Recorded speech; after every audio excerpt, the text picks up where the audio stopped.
ہم ایسے ملک میں رہ رہے ہیں جس میں اللہ کا قانون نافذ نہیں ہے، جس کا مالی نظام سود اور جوئے پر ہے.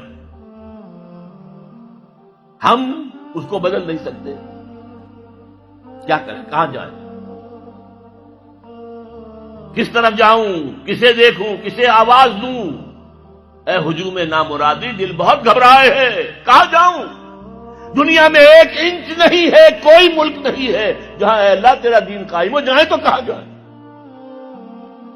دیکھیے ہماری بندگی جزوی ہے. نمازیں ہم پڑھ رہے ہیں، روزے ہم رکھ رہے ہیں، مسجدیں عالی شان بنائی ہیں، مدرسے بھی بہت بڑے بڑے بن گئے ہیں، واقعتاً اس میں کوئی شک نہیں. لیکن سوال یہ ہے کہ اوپر جو چھت ہے وہ تو کافرانہ ہے. قانون تو اللہ کا نہیں ہے، کتاب و سنت کے احکام تو نافذ نہیں ہے. ہاں نماز ہے، روزہ ہے، حج ہے، زکات ہے. تو نماز اور روزہ تو ہندوستان میں بھی ہو رہا ہے. وہ تو چند ایک مسجدیں ہیں جنہیں وہ تاریخی اعتبار سے کہتے ہیں کہ یہ ہمارے مندر ہوتے تھے جنہیں مسجد بنایا گیا، ورنہ وہاں پر ہزاروں لاکھوں مسجدیں ہیں، آباد ہیں، لوگ نمازیں پڑھتے ہیں. کوئی روکتا ہے انہیں؟ ہم نے یہ ملک بنایا تھا کہ یہاں اسلام کا نظام قائم کریں گے. نماز تو آپ امریکہ میں جا کر پڑھیے، امریکہ کو کوئی اعتراض ہی نہیں. لیکن تم کہو کہ اسلام کا نظام ہم قائم کریں گے، نہیں کرنے دیں گے تمہیں کبھی بھی.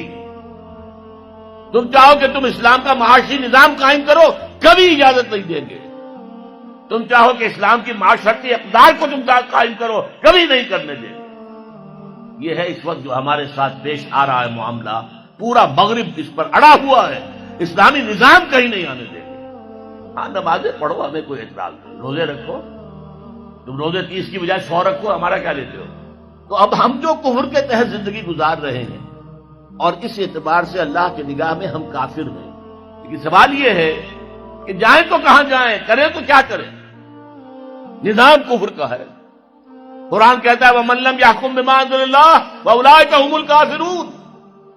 جو لوگ قرآن کی، اللہ کی اتاری ہوئی شریعت کے مطابق فیصلے نہیں کرتے وہی تو کافر ہے. کافر کسے کہتے ہیں؟ اقبال نے کہا نا، بتوں سے تجھ کو امید ہے، خدا سے نو امیدی، مجھے بتا تو صحیح اور کافری کیا ہے؟ تمہاری ساری امیدیں امریکہ کے ساتھ وابستہ ہیں. وہ مسئلہ طے کرا دے، وہ یہ کرا دے، وہ کرا دے. وہ معاملہ ہمارا، وہی تو سب سے بڑا چور وہی ہے، سب سے بڑا ڈاکو وہی ہے، سب سے بڑا اسلام کا مخالف وہی ہے، اور اسی کے پاس ہم جاتے ہیں. قرآن کا فتویٰ تو یہ کہ تم کافر ہو. ہاں انفرادی طور پر تم مسلمان ہو، اجتماعی طور پر قومی سطح پر تم کافر ہو. وَمَن لَّمْ يَحْكُم بِمَا أَنزَلَ اللَّهُ فَأُولَٰئِكَ هُمُ الْكَافِرُونَ. یہ 7واں رکوع ہے سورہ مائدہ کا. اور پھر فرمایا وَمَن لَّمْ يَحْكُم بِمَا أَنزَلَ اللَّهُ فَأُولَٰئِكَ هُمُ الظَّالِمُونَ. جو اللہ کے اتارے ہوئے قانون کے مطابق فیصلے نہیں کرتے وہی تو مشرک ہیں. اللہ کے حکم کو چھوڑ کے کسی اور کے حکم پر فیصلہ کر رہے ہو، اس سے بڑا شرک کیا ہوگا؟ اور تیسری مرتبہ فرمایا وَمَن لَّمْ يَحْكُم بِمَا أَنزَلَ اللَّهُ فَأُولَٰئِكَ هُمُ الْفَاسِقُونَ. وہی تو فاسق ہیں، فاجر ہیں، وہی تو سرکش ہیں، وہی تو باغی ہیں، وہی تو غدار ہیں اللہ کے، جو اللہ کی شریعت کے مطابق فیصلے نہیں کرتے. اب ان 3 آیتوں کی روح سے سمجھ لیجئے ہم کہاں کھڑے ہیں، کیا کر رہے ہیں. دیکھیے میں آپ کو ایک مثال دیتا ہوں. ہماری آبادی کا میں سمجھتا ہوں اکثریت تو وہ ہے جو نماز روزے کے لیے پابند نہیں ہے. ان چیزوں کا چرچا شہروں میں زیادہ، دیہات میں بہت کم رہ گیا، بہت کم، بہت کم. اور ہماری 70% آبادی دیہات کے اندر ہے. اچھا جو نمازیں پڑھتے روزے رکھتے ہیں، خاص طور پر شہروں کے کاروباری لوگ، وہ بلیک مارکیٹنگ بھی کرتے ہیں، وہ حسابات بھی غلط دیتے ہیں، جھوٹ بولتے ہیں، جھوٹ یا حلف اٹھاتے ہیں کہ یہ حساب ہم حلفیہ میں کہہ رہا ہوں یہ حساب صحیح ہے، جبکہ حساب غلط ہے.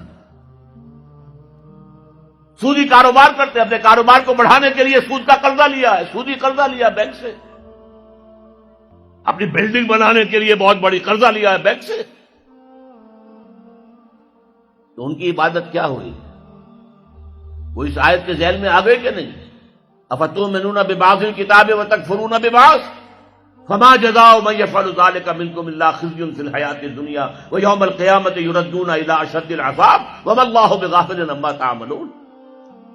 لیکن میں ان کو بھی چھوڑتا ہوں.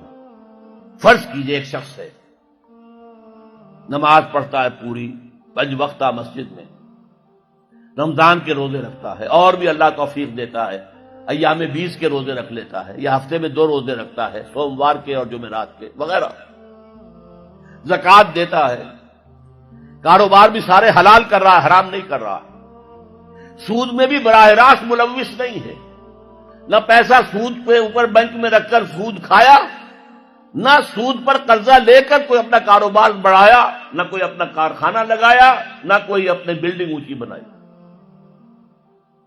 پردہ بھی اس نے اپنے گھر میں بالکل شرعی نافذ کر دیا۔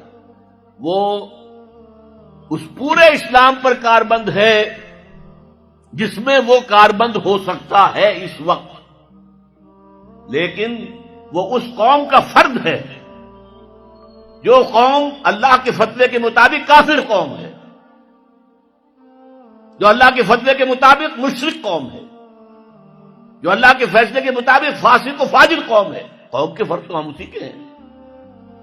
چور کا ہاتھ تو نہیں کاٹا جا رہا، ڈاکوؤں کو وہ سزا تو نہیں جا رہی سورہ مائدہ میں جو آئی ہے، ان کے ہاتھ اور پاؤں مقابل سم سے کاٹ دیے جائیں، یا یہ کہ انہیں ملک سے باہر دفع کر دیا جائے، قتلوا تقتیلا، ان کے ٹکڑے کر دیے جائیں۔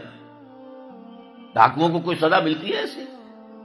لیکن اصل میں جو لوگ شور مچا رہے ہیں وہ ہیں جو کہتے ہیں کہ یہ اسلامی سزائیں وحشیانہ ہیں۔ بے نظیر بھٹو کا کہنا ہے یہ وحشیانہ سزائیں ہیں، اللہ کی دی ہوئی سزائیں وحشیانہ ہیں، معاذ اللہ ثم معاذ اللہ ثم معاذ اللہ، کلمہ کفر ہے۔ اب اس کا کیا علاج ہے ہمارے پاس؟ کیا کریں؟ میری بات کو توجہ سے سنیے،